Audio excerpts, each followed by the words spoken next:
The Savages is one of my favourite missing stories. A classic yet simple story of the oppressors versus the oppressed in a tense and spooky atmosphere. So when an animation was announced, I was very excited. But did the animation live up to the original production? Today, we're going to discuss The Savages animation and why it just did not work for me. In my reviews, I try my best to make sure my criticisms aren't cruel. No one sets out to make a bad piece of television, no one. So to ridicule and insult and personally attacking people is just straight up not my style. But I'm going to be honest with you guys. This review was really difficult to write because I really did not enjoy this animation. After the first episode, I literally turned my TV off and contemplated not finishing it. I've never done that with a Doctor Who animation before. But I am a professional Doctor Who YouTuber, and I persevered.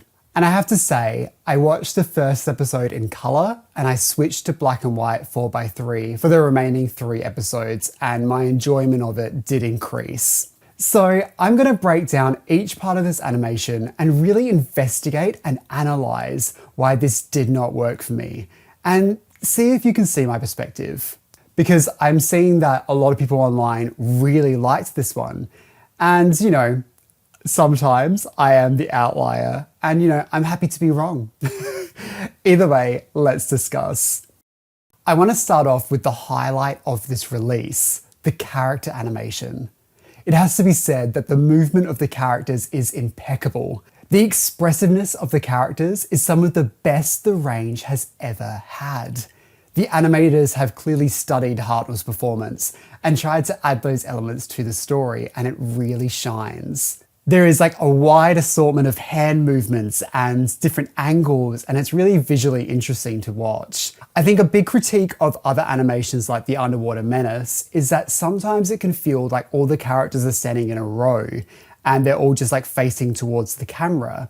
Whereas in this animation, there is a real sense of blocking where you've got people turning their backs, and it's got a more 3D effect to it. And I think this is really smart. There's some amazing scenes where Dodo is throwing chairs at people, and it's really fun and dynamic. Little touches like Dodo clinging onto Stephen's arm, and Jano's impersonation of the Doctor, and characters stopping and thinking and pausing and putting their little finger on their chins. It just makes it feel really alive. They haven't just moved the arms around and made the lips talk, the characters are performing. But my biggest issue is the direction. The animation has a really rocky start to it, literally. The direction of these exterior scenes is confusing, especially in episode 1. The placement of the characters and where they are in their surroundings is really difficult to make sense of. In the original story, the TARDIS lands in a rocky ravine. The Doctor heads out into the scrublands, whilst Dodo and Stephen stay by the TARDIS. It's clear that the Doctor has ventured off into the distance. In the animation, however, instead of the two settings being visually different, the background art is consistently just a rocky backdrop. There is no sense of them being in completely different sections of the planet. It just feels like the Doctor is just off screen. There is a moment where Stephen is supposed to be looking into the scrubland, calling out for the Doctor, and this just isn't demonstrated well in the animation at all. And it's really confusing. Why is he calling out when he's just over there? Because in the original, the Doctor is hidden by the trees of the scrubland, but in the animation, he wouldn't be. And Stephen would be able to see him. And look, I know The Savages off by heart. I adore this story, and it was the first missing episode of reconstruction I ever made. So the scene made sense to me because I already knew the original context. But to new viewers, it must have been a little bit confusing. The point of these animations, in my opinion, is that they're supposed to effectively communicate the story in a way a telesnap/photo reconstruction couldn't.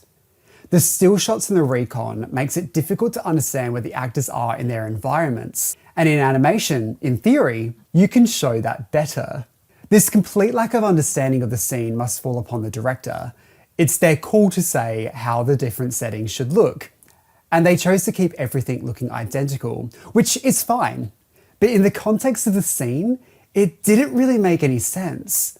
It feels as if they didn't read the script or attempted to understand it, and that is a problem. This is an issue I had with Galaxy 4, where the director misunderstood the layout of the spaceship to the point where the episode didn't make any sense. You can watch my review on that for the full explanation because it goes on for a bit. One of the worst offending scenes is when Nanina is trying to return to the other savages. In the original, the two elder savages are watching from a distance, from a clifftop I think, where they cannot reach her. They're calling out to guide her through the ravine. But in the animation, it looks like they could have just taken a few steps and actually helped her. It really left me stunned, almost like I got hit by one of the light guns.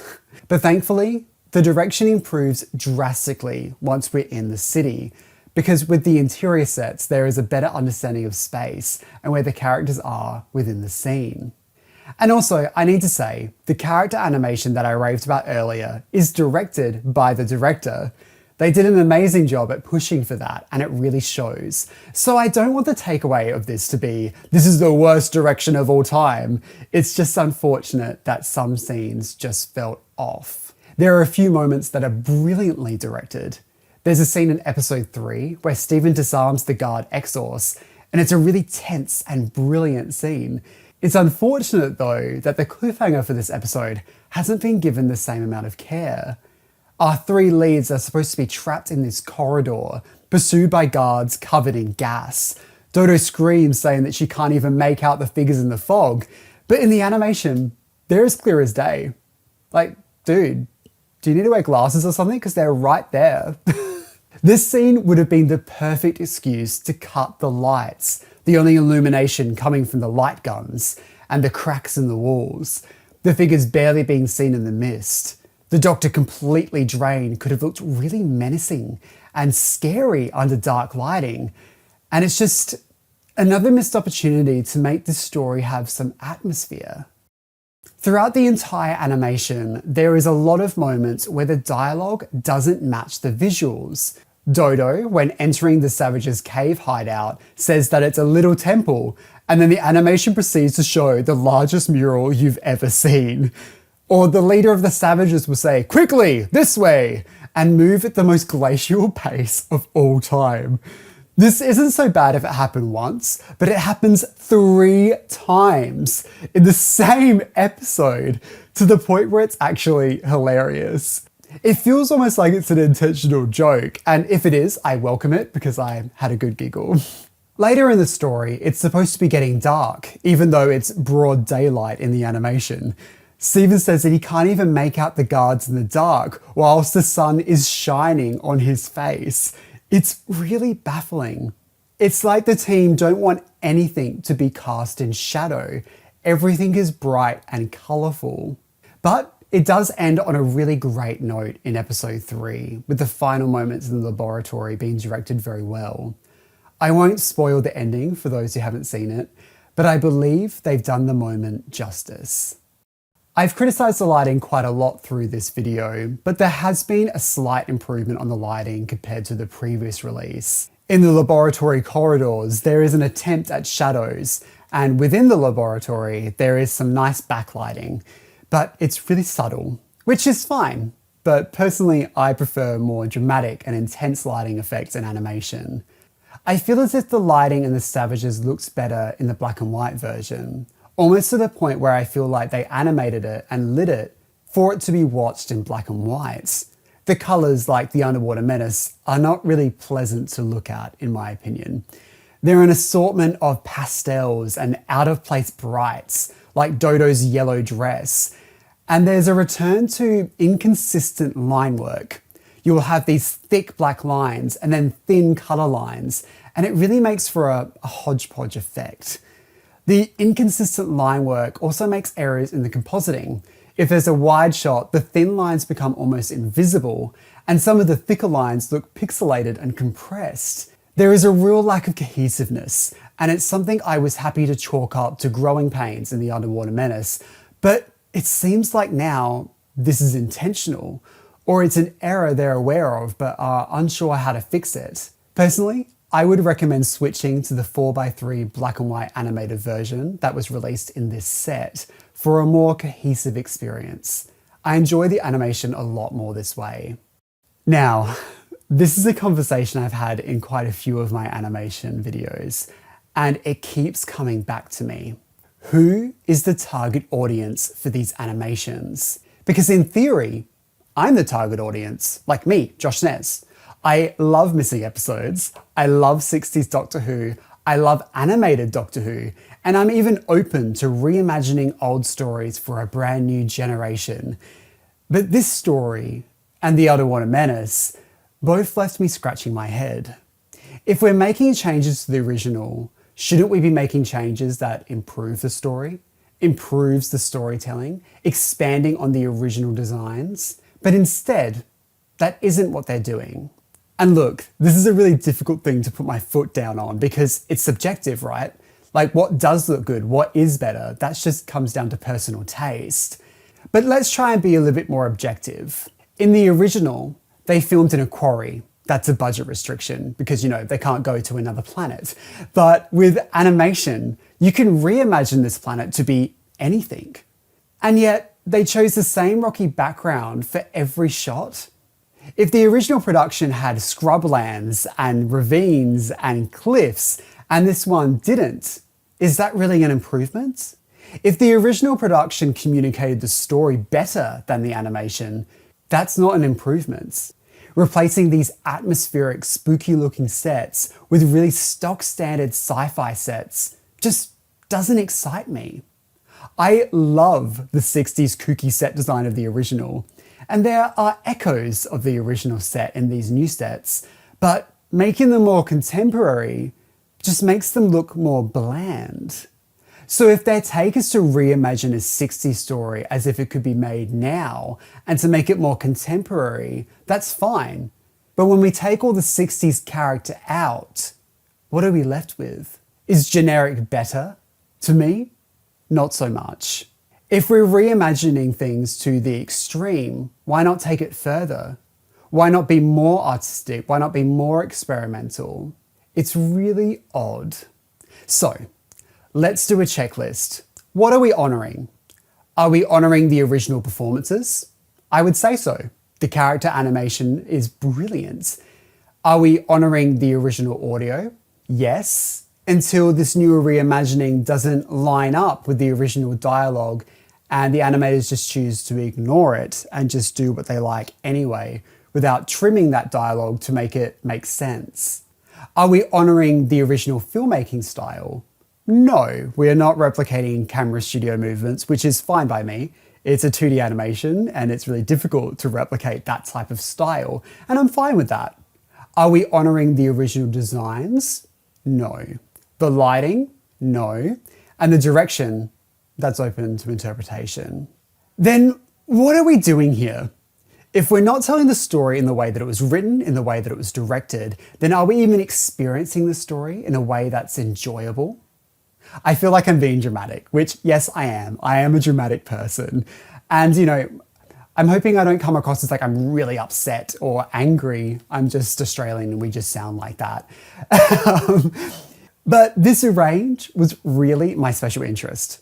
I loved the animations of missing episodes, but they're starting to turn into something that I don't really enjoy.